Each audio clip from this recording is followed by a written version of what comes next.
लोगोफोर नोंथांमोनाथ' बे भिडिअनि थाम्बनेलखौ नुनानै मिथिखाबाय बेनि कन्टेन्टआ मा जानो हागौ। दीपेन बर' भार्सेस अमर सिंह ब्रह्म आरो दावराव देख्रेब नार्जारी। बिथां साथामनि गेजेराव मा जाबाय थादों बेखौ मिथिनो आद्रा गैया नोंथांमोना। बाथ्राया जाहैबाय मा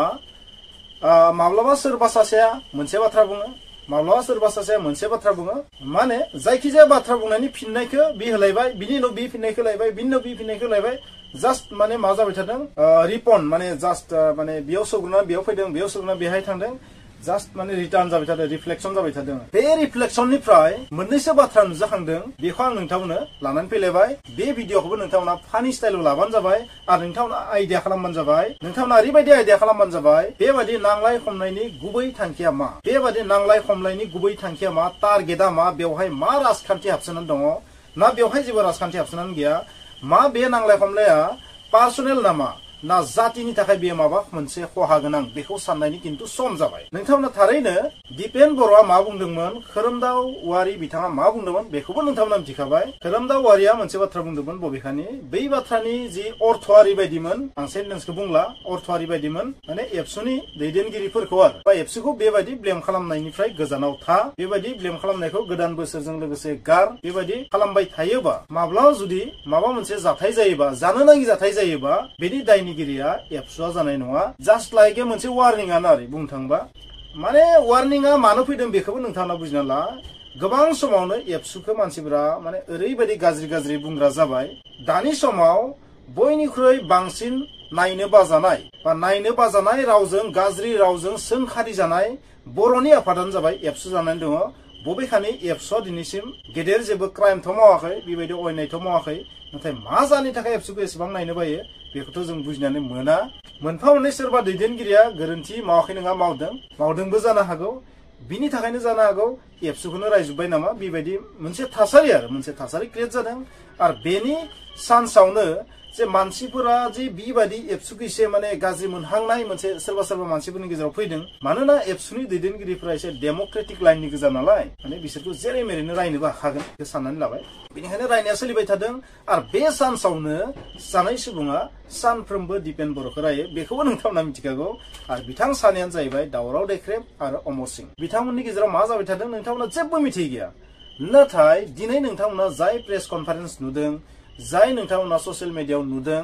बेवहाय नोंथांमोना अमर सिंह आरो दावराव देख्रेब बिथांमोननि मा नुदों। स' बिथां सानैया गाव गावनि कन्ट्रिबिउसनखौ बुंनानै लादों जे बिथांमोनाबो कन्ट्रिबिउसन दं। मानोना फरायसा आफादनिफ्राय बुंदोंमोन बिथांमोना जातिनि खामानि मावनायाव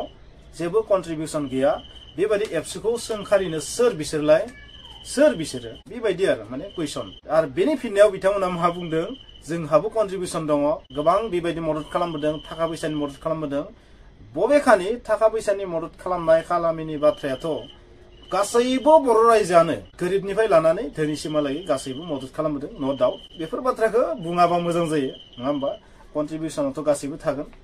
सब मानसियानो दं कन्ट्रिबिउसना, बिथांमोनाबो थागोन, सबबो थागोन। स' बेफोरखौ बुंदों। आरो दावराव देख्रेब बिथाङा बुंदों मा, बिथाङाबो गोबां कन्ट्रिबिउसन दं। माने बाथ्राया जाहैबाय दा कुइसना आंनिया जाहैबाय मा, आंनि थाखाय आंनि बादिब्ला कन्ट्रिबिउसना सबानो दं दे, रावहाबो कम कन्ट्रिबिउसन गैया। दीपेन बर'आबो दङ, गासैबो दङ, अमर सिंहआबो दङ, दावराव देख्रेब बिथाङाबो दं। दावराव देख्रेब बिथाङाबो गावनि एबसुनि मानसिमोन। स' एबसुनि मानसि होनबाथ' नोंथांमोना मिथिखागौ गोबां कन्ट्रिबिउसन होनो गोनां जायो, जातिनि थाखाय गोबां खामानि मावनो गोनां जायो गावनि समाव। स' बिथाङा गोबां खामानि मावदों, बेयाव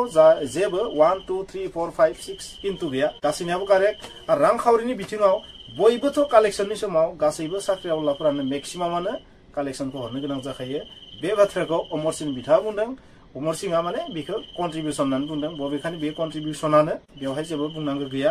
दा बाथ्राया जाहैबाय जे गावनि कन्ट्रिबिउसनखौ गाव मा मावदों मावाखै बेफोर बाथ्राया अरायबो ससियेल मिडियायाव फैयोबा बे जोंनि हारिनि थाखाय लासिंसिं मिनिथाव ना मा, बेयो मा गाव गावनि दुगाखौ फोरमायखो ना माखौ फोरमायखो, बे साननो गोनां जानानै फैबाय। रायजोफोर नोंथांमोना गाव गावनि आयदाखौ बुंबानो जाबाय। बे बाथ्राखौ बिथां सानैया बुंदों, बे जाहैबाय। मोनसेया जाहैबाय मा, दीपेन बर' बिथाङा कालिदासनि बाथ्रा बुंदोंमोन ना, बिथांमोनखौ कालिदास माने गोजौआव दैखांना होनानै बर' हारिनि मानसिफोरखौ बा सेंग्रा सिख्लाफोरखौ बा बर' जातिखौ आरो गोजौआव दैखांना होनानै मा गुदियाव दामनानै होनाय ट्रेटर होननानै बुंदोंमोन ना, ट्रेइटर माने फाव फान्दायगिरि बेबायदि कनस्पिरेसि खालामग्रा ट्रेइटर ना बेबायदि ट्रेइटर होननानै बुंदों बिथांमोनखौ बर' जातिनि हेंथायै खामानि मावग्रा ट्रेइटर होननानै बुंदों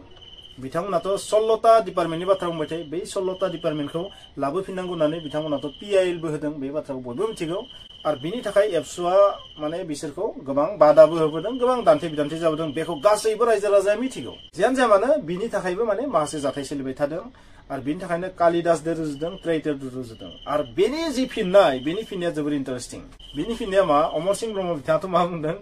किम जं उन जाबाय नामा मा बिटिआरआ किम जं उनजों सालायजानाय नामा बेबायदि दे बेबायदि बुङाखै बे सेन्टेन्सखौ नाथाय ओंथिया बेबायदि देट मिन्स प्रमद बर'नि सरकारा जेनेबा किम जं उन बा एबसुआ मा किम जं उन बायदि किम जं उनासो नोंथांमोना मिथि रावबो गैया आरो जायफोर नोंथांमोना मिथिया आं नोंथांमोननो खिन्थागोन किम जं उना जाबाय नर्थ करियानि हादरगिरि होनना बुंनांगोन बिथांखौ नर्थ करियानि हादरगिरि गिलु बालु उदखारि हादर खुंग्रा स' बिनि हादरनि आयेन कानुनखौ मिथिबा नोंथांमोना बागदावखांगोन नङा होमबा जाय हादराव हानायनि जि सिस्टेम डिजाइनाबो किम जं उना जेरै फिक्स खालामनो हायो बेबायदि जानो हायो बे किम जं उनजों रुजुदों जोबोर गाज्रि मानसिजों रुजुदों आरो बुंनो थाङोबा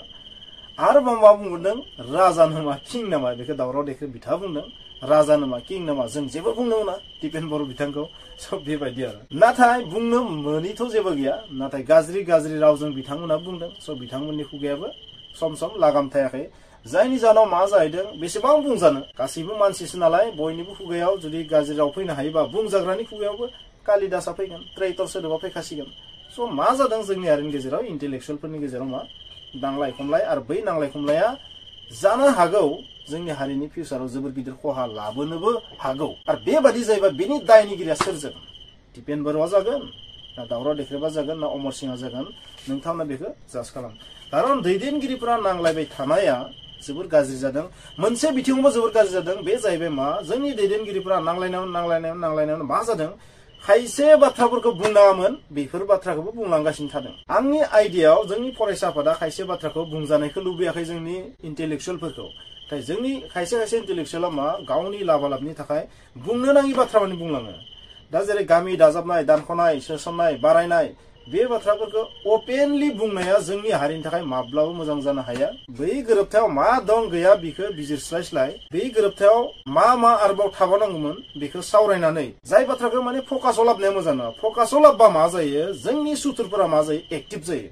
बै एक्टिभ जानायखौ चान्स होनाय जादों होननानै आं सानो नोंथांमोना मा सानो नोंथांमोना बे बाथ्राखौ अरायबो गोसोआव लाखि फिउचाराव आरोबाव जुदि गोरोबथा जाबावोबाबो सोरबा गुबुन हानजाया जुदि गोरोबथा जाबावोबाबो बै गोरोबथायाबो माब्लाबाबो 100% जानाय नङा नोंथांमोना बे बाथ्राखौ गोसोआव लाखि जेब्ला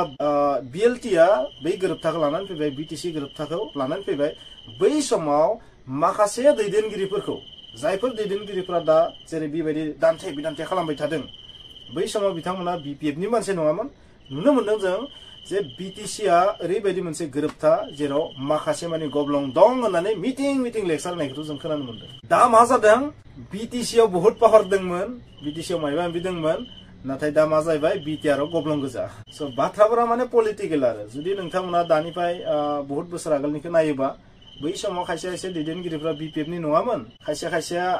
गुबुन सोरदोबा सापर्ट दंमोन एबसुदो सापर्ट जाना दंमोन दा जायफोर बिथांमोना एबसुदों सापर्ट गैलिया बिपिएफनि जाबाय बिथांमोना दिनै बुङो मा बिटिसिआव बहुत पावार दंमोन आरो बिटिआरआव जेबो गैया स' रायजो राजा नोंथांमोनखौ मोनसे बाथ्रा बुंगोन दैदेनगिरिफोरनि खुगायाव जुदि बाथ्राया जुदि समजों लोगोसे सोलायलांबाय थादोंबा नोंथांमोना मिथिगा बे पलिटिक्स नाथाय बे पलिटिक्सआ जोंनि हारिनि थाखाय खहा गोनां जायोबा बेयो जोबोद दुखुनांथाव जायो दा बाथ्राया जाहैबाय 20 जानुवारिनि मोनसे बाथ्रा बुंदों बिथांमोना 20 जानुवारिनि सिगांनो डिबेटआ जानांगौ अपेन डिबेट जानांगौ दिपेन बर' बिथाङा डिबेटनि बाथ्रा बुंदोंमोन नालाय बिथांमोना दा डिबेट खालामनो इस्सा दा बे डिबेटआ थारैनो जामारबा मा जागोन जानो नांगोन ना नाङा जायोबाथ' मोजां जायो नङा होमबा डिबेटखौबो जोंबो खोनासंनो गोसो जादोंमोन दा बे डिबेटआ आंनि बादिबा जानांगौ माने बेवहाय डिबेटआ बोरै जागोन ना मोनसे क्राइटेरिया दं क्राइटेरियाफोरा जुदि बिटिआर गोरोबथाखौ गनायोबासो बेबायदि बिथाङा मोनसे बाथ्रा बुंदोंमोन बिटिआर गोरोबथाखौ दा बिथांमोना गनायोना गनाया बेनि खिन्थु बिथांमोनाबो रिप्लाइ होआखै बिथांमोना माबोरै गनायनो पिआइएल जुदि फाइल खालामदोंबा स' बे डिबेटआ जागोन ना जाया बेखौथ' समाजै खिन्थागोन नाथाय डिबेट खालामलायनायालागि थांबाय बिटिआर गोजोन गोरोबथाखौ पिआइएल होनायालागि थांबाय अब्ला जोंनि हारिनि गेजेराव थारैनो मा जामारखो गावस्राया जोबोर बांमारबाय नामा मा थारैनो जोंनि हारिनि गेजेराव फिउचाराव दावराव दावसि जामारगोन नामा बेनि दायनिगिरिया सोर जामारगोन जोंनि दैदेनगिरिफोरा सम सम जायफोर बाथ्राखौ बुङो बे बाथ्रा बुंनायफोरा सेक्रेटै जुदि लाखिनायमोनबा जोंनि हारिनि थाखाय बांसिन लाब जायामोन ना नोंथांमोना मा सानो गावनि आइडिया खालामदो जाय बाथ्राखौ बुङा बेखौ मानो बैखौ बुंनाय लोगो लोगो जोंनि सुथुरा मा जागोन एक्टिभ जागोन बिदिब्ला बिदिसो बिदि मोनसे साननाय फैगोन आरोबाव नब सरनियाखौ लानानैबो माखासे बाथ्रा दान्थे बिदान्थे जादों नब सरनियानि जि एसटि सार्टिफिकेट बियो दानजासिगोन बे जाबाय दावराव देख्रेब आरो अमर सिंह बिथांमोननि बुंनाय आरो नेक्स्टआव बियो इलेक्सन गेलेनो हानाय नंलिया बे बाथ्रा बिथांमोना बुंदों जुदि बेबादि जायोबाथ' बिथांमोनखौ जों धन्यबाद होनांगोन नाथाय जुदि जायाबा मा जागोन बेबो मोनसे साननो गोनां जानानै फैदों स' माखासे बिथिङा मोजांबो गाज्रिबो नाथाय सबसे गाज्रि बिथिङा बेनो जादों मा जोंनि जि एबसु बे दुलाराय बर' फरायसा आफादखौ थारैनो जोबोर माने गाज्रि नोजोरजों नायहोनो नाजानाय बायदिखौ जों नुदों बिथांमोना जाबायदि एबसुनि बाथ्रा बुङो बे खिन्थु लासै लासै एबसुखौ नायनो बानाय मानसिनि अनजिमाया बांलांगासिनो थानायखौ आं नुनो मोनदों लासै लासै मा नुदों जोङो एबसु फर्सआ उइक जालांगासिनो दं एबसुआव बाहागो लानाय मानसिनि अनजिमायाबो खमिलांदों लासै लासै नङा होमबा बेफोर जोबोद दुखुनांथाव हारिनि थाखाय मानोना गोलाव जुदि जारिमिनखौ नायोबा जारिमिन मिन्स बेवहाय गोरोन्थिबो थागोन थारबो थागोन सब थागोन बै गासैखौबो नायोबा माने बांसिन समाव फरायसा आफादानो माने गोबां बिथिंखौ बासायबोदों आरो बे बाथ्रायाबो रोखा जेसेबां बर'नि दैदेनगिरिफोर दं लिडार दंना 99% दुलाराय बर' फरायसा आफादनिफ्राय थांनाय नोंथांमोना आइडिया खालामना नाय जायफोर दैदेनगिरिफोरा बर'नि एबसुआव माब्लाबाबो जगदान होफेराखै बेबायदि दैदेनगिरि नोंथांमोना जोबोर खम मोनगोन बेनिखायनो जोंनि दुलाराय बर' फरायसा आफादा बुंनो थाङोबा ओरैबायदि माखासे स्कप होदों ओरैबायदि मानसिबो सोरजिदों ओरैबायदि लिडारबो सोरजिदों जायफोर लिडारफोरानो दिनै सोरबा एमएलए एमपि मन्त्रि जानानै जोंनि मेगन सिगाङावनो दंबायदों नाथाय जानो हागौ जुदि बेबायदि प्लेटफर्मनि थ्रुयै थाङामोनबा बेखिनिखौबो जानो हानाय नङामोन खोमा बेबायदि बाथ्रा बुंनो रोंनाय नङामोन खोमा नाथाय जोंनियाव दाबो गोरोन्थिया बेनो बुंनो नाङिखौ बुंबाय थादों बे समाव जों माखासे बाथ्राखौ अपेन जुदि बुङोबा बे जोंनि थाखाय लाब जानाय नङा मानोना ज' हुआ स' हुआ बेखौथ' नोङो सोलायफिननो हाला ना बेखौथ' सोलायफिननो हानाय बुस्थु नङा ना बेखौ सोलायफिननो गोनांबा बिनि प्रसेसा जोबोर गोलाव जागोन आरो बियो बेबायदि नांलाय खमलायजों नङा गुबुन रोखोमैसो हागोन बेबायदि पार्सनेल एटाक खालामलायनानै ससियेल मिडियाआव फैनानै पार्सनेल एटाक खालामनानै नांलायबाय थायोबा जोंनि हारिया खहा जागोन बिथांमोननि नांलाय खमलायनि गेजेराव दान्थे बिदान्थेया जाबाय थाथों खोथा गैया नाथाय खायसे बाथ्राया मोगथां फैनाङा जाय बाथ्राया जोंनि हारिनि थाखाय खहा गोनां जानो हागौ